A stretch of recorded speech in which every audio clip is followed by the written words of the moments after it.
Hey everybody, it's Mike from the Mike Wagner Show, powered by Sonic Web Studios and brought to you by official sponsor of the Mike Wagner Show, international warring author Mia Molson's The Missing, available on Amazon and paperback and ebook. We hear a terrific gentleman who's a renowned classical orchestral composer venturing into the realm of science fiction, inspired by Star Wars and Star Trek. He has a debut novel which immerses the readers into a multi-dimensional crafted universe of its own kind and the beginning of a soon-to-be trilogy. And basically, it's an epic sci-fi saga. It takes place in its own universe, and it's harmony and chaos, and takes you on a discovery of ancient prophecy from a bygone era and possibly change history itself. So what is it? We're going to find out in just 1 minute. Live, ladies and gentlemen, in Plus Studios in beautiful Scranton, Pennsylvania, somewhere outside that region. The renowned classical orchestral composer, now novelist, debuting his new novel, Arkonus, which is soon to be a trilogy. And what's it about? We'll find out, ladies and gentlemen, with the multi-talented Jordan Broody. Jordan, good morning, good afternoon, good evening. Thanks for joining us today. Good morning. Thank you for having me on board. I appreciate that. Well, it's great to have you on board as well, Jordan. So you're a renowned classical orchestral composer venturing into a realm of science fiction inspired by Star Wars and Star Trek. You have a debut novel which immerses the readers into a new, meticulously crafted universe of its own kind and beginning a soon-to-be trilogy. It's basically a book called Arkonus. It's an epic sci-fi saga which takes place in its own universe, and there's harmony and chaos, and takes you on a discovery where it's basically an ancient prophecy from a bygone era and possibly change history itself. And how's that possible? We'll find out. Before getting all that, Jordan, tell us how you first got started. I first got started by composing music when I was very young. I've been composing most of my life. Classical music.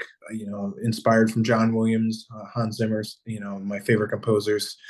And then ultimately, I got the idea while composing one day to write a novel to go along with it because I love science fiction. I thought, what could be something epic and meaningful that I could write this music to and marry them together? And that's where this all came together. And what was that one precise moment that simply influenced you into what you're doing for the rest of your career?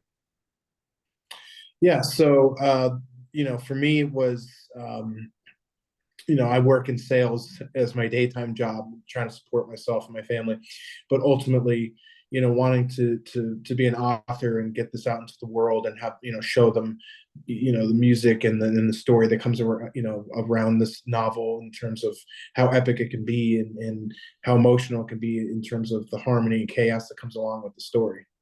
That's interesting. You said it's basically harmony in chaos, and tell us more about that. What is harmony and chaos? Yeah. So in the story, between the protagonist and the antagonist, they both believe in a balance that has to be achieved in the universe itself. So kind of a harmony. I would that is the way I call it, but the antagonist calls it chaos.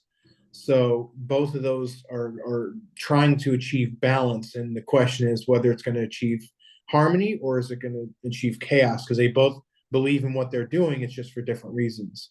hmm and how so are they different? How does this battle first start with harmony over chaos? It's like, how does the whole thing start?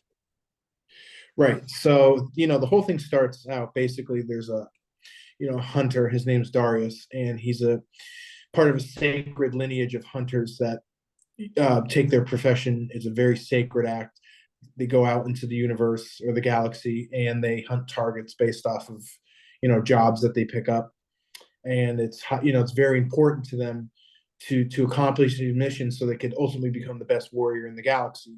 Hmm. And Darius kind of he's part of a select few that were previewed to these information across family generations, about an ancient prophecy that they have to watch out for, which is the end of days.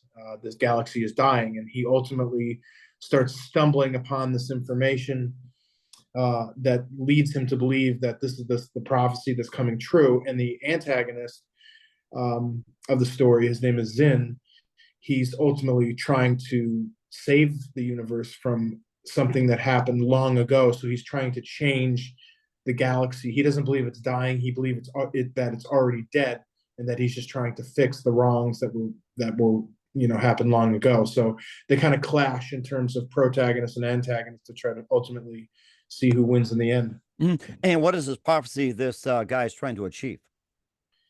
Yeah, so the prophecy is called the Starfall prophecy, and ultimately, for him, he has to become a traitor to his own sacred religion because he can't hunt anymore.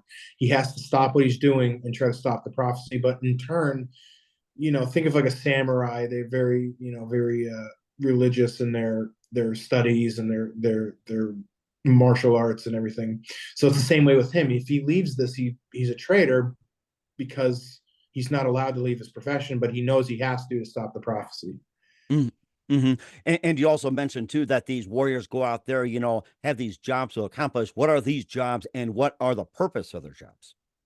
Yeah, so it could be for notoriety, but most of the time it's for income. So if they're getting prize money, in terms of how much they're getting in return. So if it's a large priced item, it could be a capture mission, it could be an elimination, it could be data collection. So really, I built it out in the book so that they're not just going out there constantly hunting to get rid of a target. These can get very complex, so it keeps the reader engaged. So really, they have a wide range of tasks that they could do, but mostly it's for money. Hmm. And is this like a bounty hunter type of mission, or is it like, for sport, like say go out hunting, like you shoot elk, you shoot bear, and try to get like the best possible? I'd say it probably leans more to bounty hunting. There are occasions where like you might have a creature that might have a great grand reward in terms of like notoriety, but mostly it's for bounty hunting. Okay. All right. And Yeah. then we'll talk more about the book, Arkonus with Jordan Broody here on the Mike Wagner Show. But first, you are listening to the Mike Wagner Show at the MikeWagnerShow.com, powered by Sonic Web Studios. Visit online at SonicWebStudios.com for all your needs. Looking at a professional website without breaking your budget, Sonic Web Studios is the answer. Sonic Web Studios offers fast, affordable custom web designs that blow the competition away.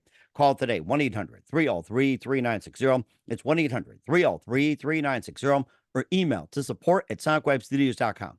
Mention the Mike Wagner Show, get 20% off your first project. Sonic Web Studios, take your image to the next level. Also, time to give official shout out to our official sponsor of the Mike Wagner Show, international warring author Mia Molson-Zia. If you love fast-paced mysteries, you love Missing by Mia Molson-Zia, available on Amazon and paperback and ebook. Missing is fast-paced and intriguing with an unforgettable twist. Takes place in 4 countries, 2 strangers, 1 target, where truth is illusion and those you love be the first go missing. It's available on Amazon and paperback and ebook. Missing by Mia Molson-Zia has garnered great reviews, and Eve Levin enjoys by how its lovers, including Joanna Cassidy, Forbes Riley, and Nails. So grab your copy today for it goes Missing by Mia Molson-Zia, available on Amazon. Also, check out the Mike Wagner Show at themikewagnershow.com or 40 podcast platforms. Heard in 100 countries, including Facebook, SoundCloud, Spreaker, Spotify, iHeartRadio, also Apple Music, Odyssey, Amazon, Audible, BitChute, Rumble, YouTube. Make sure you subscribe. Also, follow us on LinkedIn, Instagram, Twitter, TikTok, Threads, and more. Make sure you take us with you on any mobile device. And for great gift ideas, go to Amazon.com. Check out the Mike Wagner Show podcast. T-shirts, pop sockets, throw pillows, tote bags, hoodies. Makes great gifts 24/7. Go to Amazon.com. Check out the Mike Wagner Show podcast. And for more great gift ideas, go to Amazon.com/Mia Molson-Zia for great books like Missing, Once, and Wrinkles. Also t-shirts, pop sockets, hoodies, phone cases, and more. Amazon.com/Mia Molson-Zia. Check it out today and support the Mike Wagner Show on Anchor FM, PayPal, and the MikeWagnerShow.com. We're here with renowned classical orchestra composer and novelist Jordan Broody here on the Mike Wagner Show with Arkonus. And before we get back to the book as well, too, you've been a classical orchestra composer for quite some time. And, tell us about your journey being a composer. Yes, so I've been a composer most of my life, kind of tinkering on programs on the old Apple computers when I was very young, and then as technology grew, I was able to really experiment with a lot of different orchestras. You could basically compose an entire orchestra now just based off a little keyboard and the software that you have on your computer. So it's amazing what you can do, but 20 years ago, I was just kind of tinkering around and playing on the keyboard and recording everything that I can, and then trying to get better as time went on with technology. So it's been quite the ride. You've been a classical composer for quite some time. Who are some of your favorite composers growing up? Well, besides the Favorite, John Williams and the modern ones, how about some of the others? yeah, of course. Yeah, so we have John Williams. Yeah, we have Hans Zimmer. Some of my favorites. Just in terms of just how epic the sounds are, memorable sounds. You have Jurassic Park, you have Interstellar, you have these really big films that left big marks in terms of the music, because a lot of the time music is what makes some of these pictures come to life. And that's what I wanted to do with the novel itself, was try to help it come to life with that. And those composers really helped me. And you also been a science fiction fan for quite some time, like Star Wars, Star Trek, and how'd you first get inspired by all that? If there's other science fiction you can talk about as well. Yeah, of course. Just like keeping it very simple. Like my favorite character growing up was Boba Fett, which is a very iconic character from Star Wars, and was a bounty hunter, and I think that he is more of simplistic innate, like in terms of he was just a bounty hunter on the surface. But I wanted to explore that world of making a complex character based off of that original love that I had for Boba Fett, but just kind of expand upon that and make a deep character based around that type of genre. Now, was it that character in particular that you had a love for bounty hunters, or was it before that? And how do you first, come up with the idea of bounty hunters? Yeah, I would say that he probably came up from that primarily, yeah. And then it kind of started morphing into its own character. Um, I got the idea from Boba Fett, like the profession, but then once I started diving into it, I said, well, this is, I've created so much for this character that he's very unique in his own way right now. So this is, that's kind of how the birth of the character came to life. And he also been writing for a little bit as well too. How about some of your favorite writers growing up? Yeah, of course. So I love Dune. I think that Dune is a great science fiction novel. Uh, I love Game of Thrones, which is another. I mean, that's fantasy based, but I think that fantasy and science fiction kind of go to hand in hand. So those mixing those two together, mixing fantasy and science fiction a little bit, really kind of gives you a new perspective in terms of writing. And certainly does as well too. That you also have like a unique twist. It's like accomplishing a lot of things. And how did this epic trilogy, or soon to be, basically just stands out from the rest? So what would make it like completely distinct from the other trilogies that you see out there? That's especially in the media, the press, or even on the internet, Netflix, and more. Yeah, of course. So this is its own universe, right? There's not that many own universes out there besides Star Wars, and mostly that's the big name of Star Wars. I mean, a lot of the stories relate to Earth, or maybe Earth in the future or something like that. I wanted to create its own universe, a completely 100% crafted universe. So I think it separates itself in terms of being very unique in that aspect. And there's a lot of world building and lore that goes along with that. So keep the readers engaged, and they can understand the histories. There's a lot of history in the books and stuff like that. So I think that it being completely original is something that's going to make it stand out. And of course, you mentioned Star Wars having its own unique universe, Star Trek having its own unique universe. They have Yeah. different universes described. How would you describe this particular universe you would have in Arkonus? Like, how would you describe the universe itself in Yeah, I terms of would say it's settings, cities, culture, lifestyle, the people, or schools, education, the government, and everything? Like kind of Star Wars and all right. How is this like completely different and unique from all that? right. I mean, I think it's pretty dark and gritty. Hmm. It's dangerous. I mean, it takes a hunter just to survive in some of these places. So it's a pretty dark place. And of course, this home world is a nice world to be on. However, the universe can be very dark and dangerous, and that's kind of how it's painted throughout the book, just because of the situations they get into. And of course, you have the leaders as well too, ruling the universe in Underwood. And how are the leaders portrayed, and especially the government? Yeah, so it shows that there are multiple governments in the story, and there is. I mean, not to jump into the next couple novels, but it does get into the details of, is there corruption? Is there things happening within the governments that led to certain wars and things like that that will kind of unveil themselves in the next books. And of course, we will go over the next two books as well, too, with Jordan Broody of Arkonus. We'll find out and what they are in a bit of detail. We'll find out just 1 minute. You listen to the Mike Wagner Show at the MikeWagnerShow.com, powered by Soundwave Studios, and brought to you by official sponsor of the Mike Wagner Show, international warring author Mia Wilson's The Missing. We'll be back with now classical orchestra composer and author of the book Arkonus, Jordan Broody, after this time.